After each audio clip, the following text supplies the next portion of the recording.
चलो स्टार्ट करते हैं। देखो परिमेय संख्या, मैं एक बार वापस रिवाइज करा लेता हूँ। परिमेय संख्या और अपरिमेय संख्या, हमने दो संख्या पढ़ी। मैंने जो ये वास्तविक संख्या है बताई, वो वास्तविक संख्या है। इन संख्याओं के अंदर परिमेय और अपरिमेय संख्याएं दोनों लाई करती है। दोनों अपरिमेय और परिमेय संख्याएं किसके अंदर आती हैं? वास्तविक संख्याओं के अंदर। और ये जो पूर्ण संख्या है, पूर्णांक, प्राकृत संख्या, ये सभी संख्या कौन सी हैं? जो संख्या रेखा पर दिख रही है वो सारी संख्या। संख्या रेखा में जो नहीं दिख रही है वो सारी संख्या कौन सी है? दशमलव वाली संख्या ये आती है इसके अंदर, जो p बटा q के रूप में लिख सकते हैं, इनको दशमलव संख्याएं बोलते हैं। ठीक है। अब पूर्णांक कौन से होते हैं? जितनी भी धनात्मक संख्याएं दिख रही हैं और जितनी भी ऋणात्मक संख्याएं दिख रही है और जो जीरो है, इन सभी को इंक्लूड कर दे, मिला दे, तो हमें क्या मिलता है? पूर्णांक संख्या।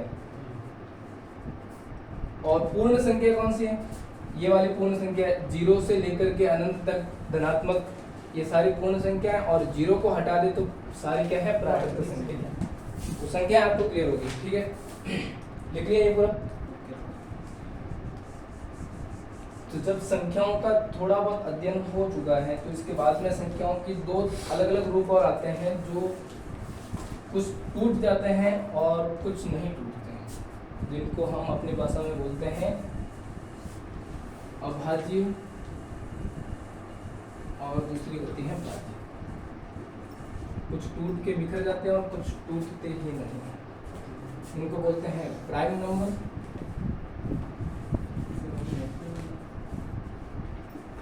ये होते हैं कंपोजिट नंबर।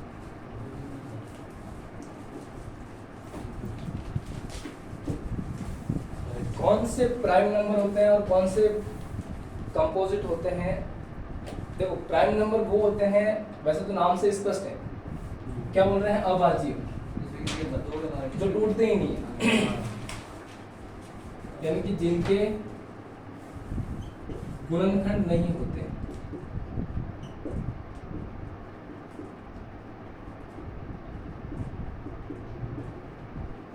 पहला पॉइंट कि जिनके गुणनखंड नहीं होते हैं, जिनके टुकड़े नहीं होते। गुणनखंड का मतलब आप ये समझ लेते हो, जिनके टुकड़े नहीं होते।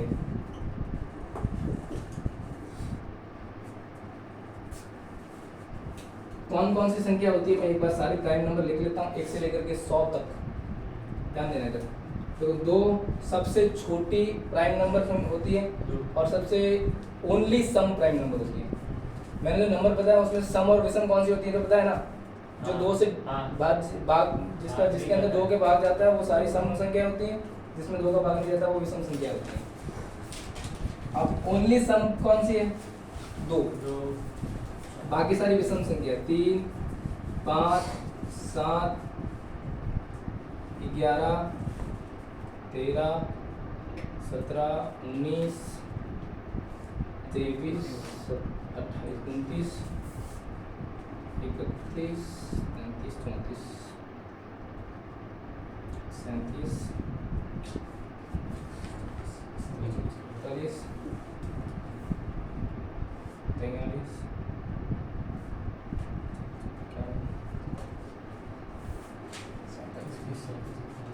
47, 53,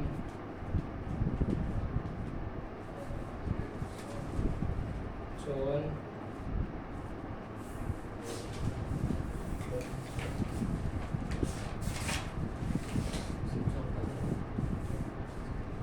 54 नहीं है, 54 नहीं है, 59। बताऊँ डिविजन पे होता है वो, बताऊँ किससे होता है? 12 से होता है, 3 से होता है, 12 से नहीं, 3 से होता है। 31,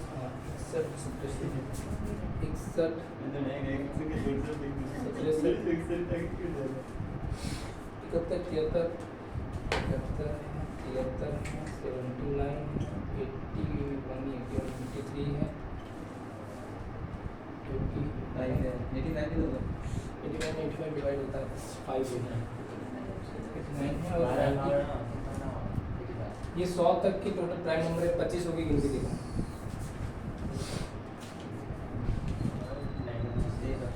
गिनती देखो कितनी है?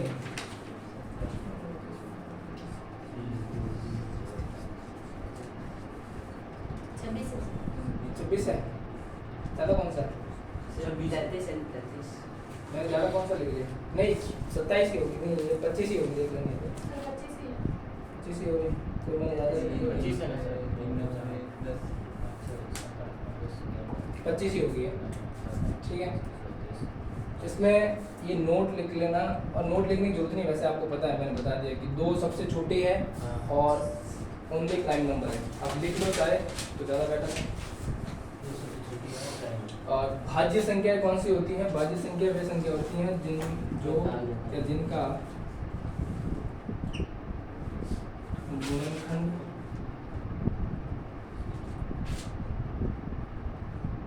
किया जा सकता है।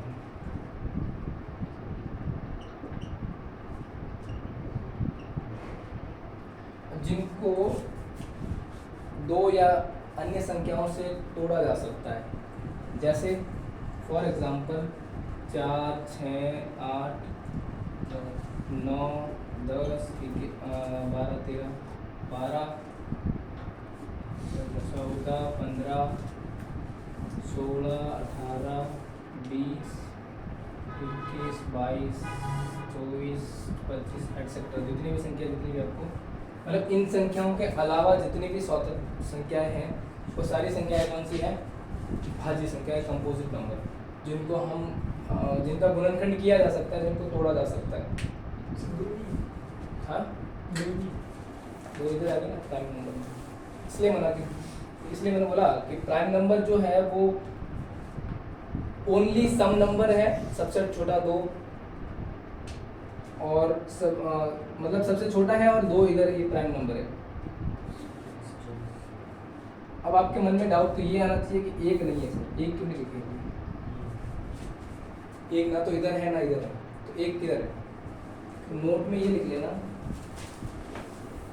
नोट में क्या लिखना है? 1 ना तो प्राइम नंबर है और ना ही कंपोजिट नंबर है।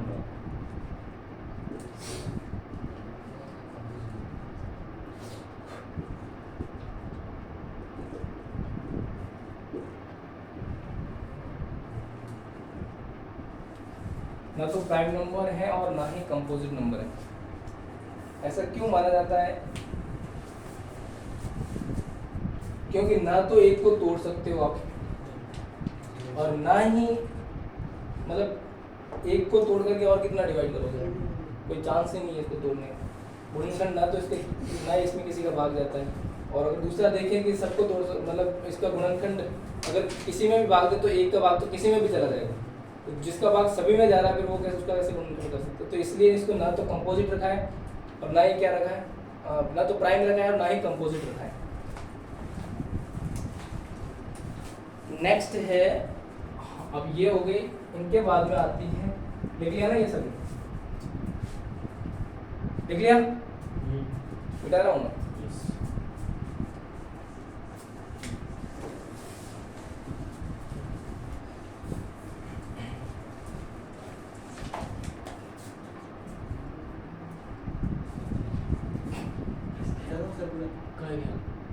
लिखा नहीं क्या?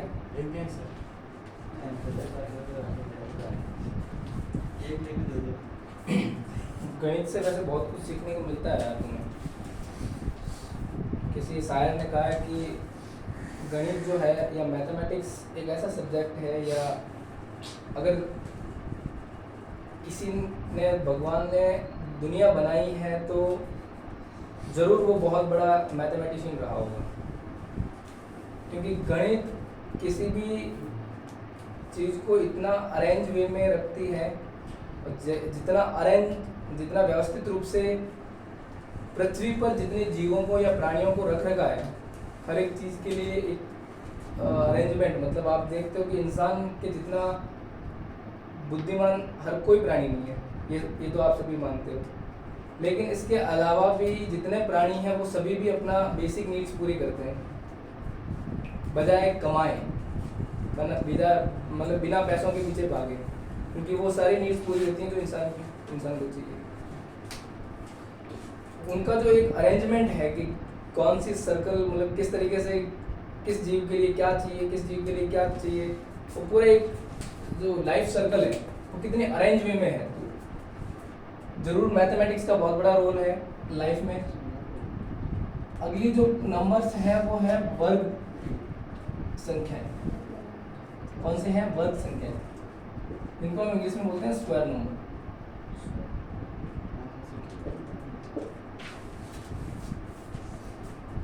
अब ये स्क्वायर नंबर लगभग आपको 1 से लेकर के 30 तक तो कंठस्थ होनी चाहिए। 30 तक, 1 से लेकर 30 तक मैं लिखाऊंगा, लेकिन याद आपको करने हैं, साथ में बोलते रहना है। 1 का स्क्वायर कितना होता है? 1। 2 का स्क्वायर कितना होता है? 4। 3 का स्क्वायर कितना होता है? 9। 4 का स्क्वायर कितना होता है? 16। 5 का स्क्वायर कितना होता है? 25। 6 का स्क्वायर कितना होता है? 36।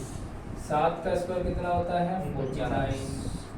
8 का स्क्वायर कितना होता है? 64। 9 का स्क्वायर कितना होता है? 81। 10 का स्क्वायर कितना होता है? 100। 11 का स्क्वायर कितना होता है? 121। 12 का स्क्वायर कितना होता है? 144। 13 का स्क्वायर कितना होता है? 169।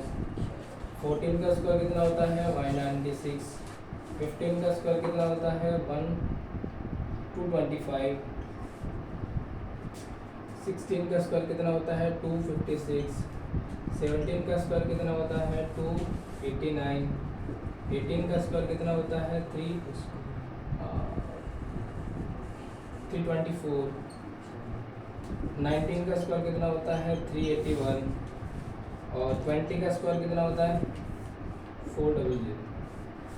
अब इसके बाद में है 21 से। 21 का स्क्वायर कितना होता है?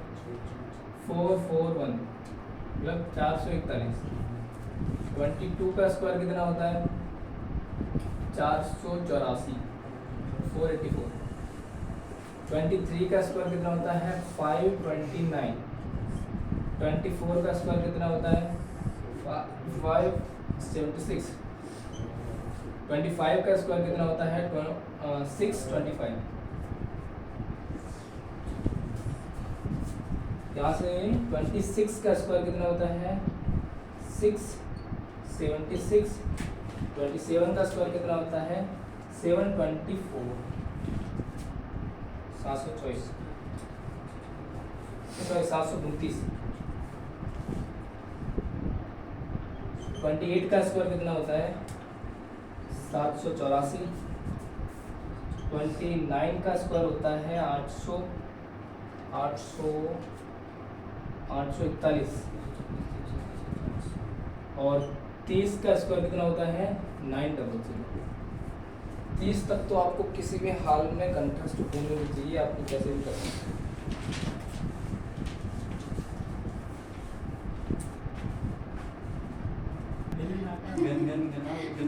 स्क्वायर नंबर को तो आपने 30 तक तो याद करना ही है। अब इसके अलावा 30 के अलावा कैसे याद रखें, तो उसके लिए आपके पास में एक फॉर्मूला है।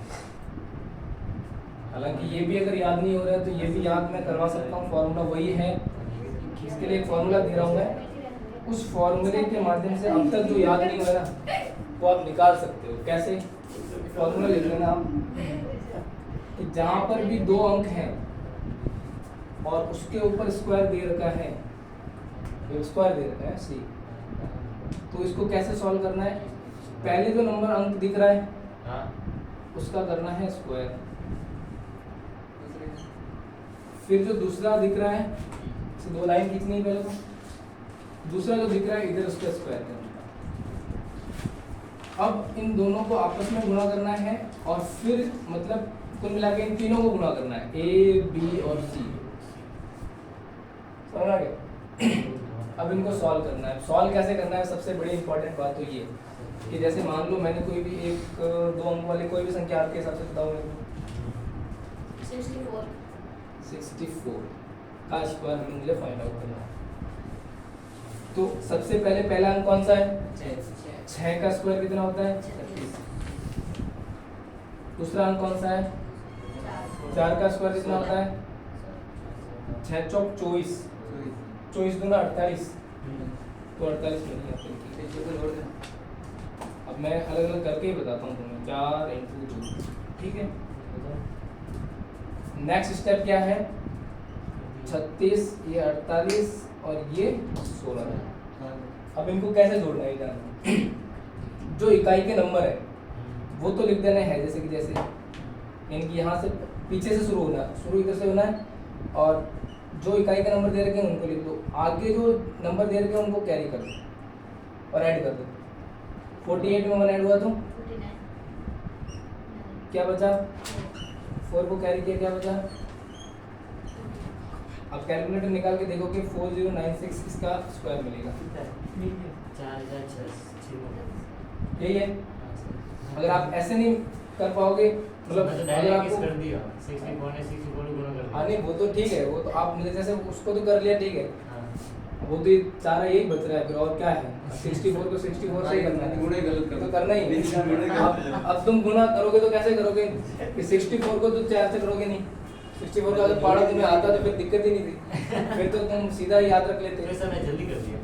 हाँ अच्छी बात है, तुमने याद तो कर लिया, लेकिन जब एग्जाम का टाइम होगा ना उस समय तो नहीं कर पाए, है ना। अब भी तू यहाँ पे गुणा करेगा तो 4 को पहले इनसे करेगा, 4 चौक 16, 1 और 6 चौक 24 और 25। अब वापस से ये 6 चौक 24, अब 24 और 1 जुड़ गया ना 25, 25 24 और 2 36 और 2 38, 38। 6 5 9 2 10 1 4 496, ठीक है। तो दोनों तरफ से दोनों से हो सकता है। तरीके दोनों हैं स्क्वायर को फाइंड आउट करने के। आपने अब तक जो याद किया है, जैसे मान लो 23 का निकालना है आपको, हाँ तो पहले का स्क्वायर यानी कि 4, हाँ दूसरे का स्क्वायर यानी कि 9, 9 दोनों का गुणा मतलब तीनों का गुणा यानी कि 6 × 2 12। 12 और अब 9 सीधा लिख लो 2 1 कैरी कर लो 529 ये इसका स्क्वायर। अब गुणा करना ज़्यादा आसान है या ये लिखना ज़्यादा आसान? ये आसान। ये आसान नहीं, अब गुणा करोगे आप लोगों को, फिर उसको जोड़ोगे वापस तो मैं सर बार घर जाते बोल रहा हूँ। कौन सा ये घर जाके बोल जाओगे? बस रियल में सर मेरे को तो याद ही नहीं रहता, गणित तो मेरे जोड़ ही करने नहीं आता। याद क्या रहता है तुम्हारा? ये तो नहीं बोल जाता ना कि तेरा घर का सर उसे तो जोड़ कर सर जोड़ कर हाथ में पहुंच दे रहा सर एक हम मम्मी की जल्दी से हाथ पास तेरा जल्दी में चलो ये यार। हर किसी अलग अलग सब्जेक्ट पसंद होते हैं। जैसे हमारे पॉलिटिक्स है, सब्जेक्ट पसंद है पॉलिटिक्स, लेकिन राजनीति सब्जेक्ट में राजनीति कभी नहीं होती। हम के सिर्फ सवाल होते हैं। राजनीति सब्जेक्ट में राजनीति कभी नहीं होती, इसके अलावा सब कुछ होता है। इसके अलावा आप कॉन्स्टिट्यूशन पढ़ोगे आप, वही तो कहते हैं। और राजनीति में और क्या पढ़ते हो? कॉन्स्टिट्यूशन ही पढ़ते हो, उसके अलावा तो बिल्कुल नहीं भारत कुछ। की राज व्यवस्था है उसके अंदर। हाँ तो वो राजनीति उसी के अंदर आते हैं, जितनी भी आप सिस्टम पढ़ोगे, गवर्नमेंट पढ़ोगे, वो सारी राजनीति का कॉन्स्टिट्यूशन के अंदर नहीं आते। तो फिर हाँ, मैंने अभी भाग देने में नहीं आता है, रियल बताऊँ। है जो है, नहीं आता नहीं आता, इसमें क्या बड़ी बात कहाँ से सवाल तो मैं सर कर दिया। है। कर दो इनको। फिर भी सर सवाल मैं मेरा वो इस बार बराबर है। देखो अब है क्यूब। आर्टिकल में वो अरे वजन क्यों जीत कर? ए का क्यूब कितना होता है? एक सर तो दो का क्यूब कितना होता है? 8। 3 का क्यूब कितना होता है? 27। 4 का क्यूब कितना होता है? 5 का क्यूब 125। 6 का क्यूब 216। 7 का क्यूब 200। 343। 8 का क्यूब कितना होता है? 512। 9 का क्यूब होता है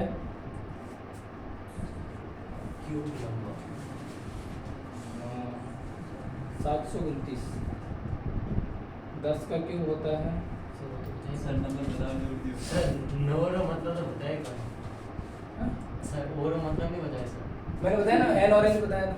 अरे वो नहीं वो नहीं सर, सर आपने बोला ना कि यू क्यों नहीं लगाते, ओ क्यों लगाते, ये नहीं वो पता। मुझे खुद को नहीं पता, मैंने आपको बताया।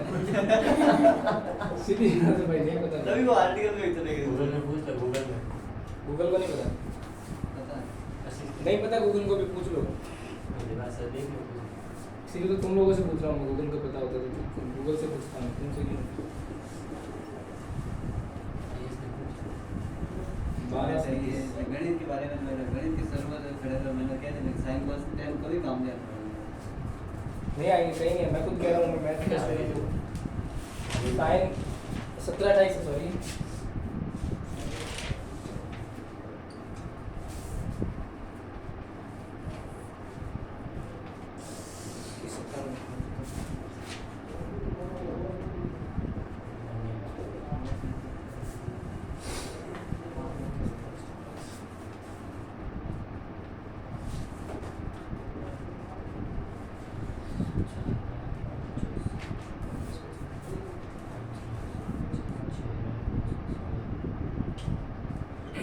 आज आपका एक बहुत बड़ा डाउट क्लियर करता हूँ। तुम लोगों को लगता है कि जो आप पढ़ रहे हो वो आपके कहीं काम नहीं आएगी, बिल्कुल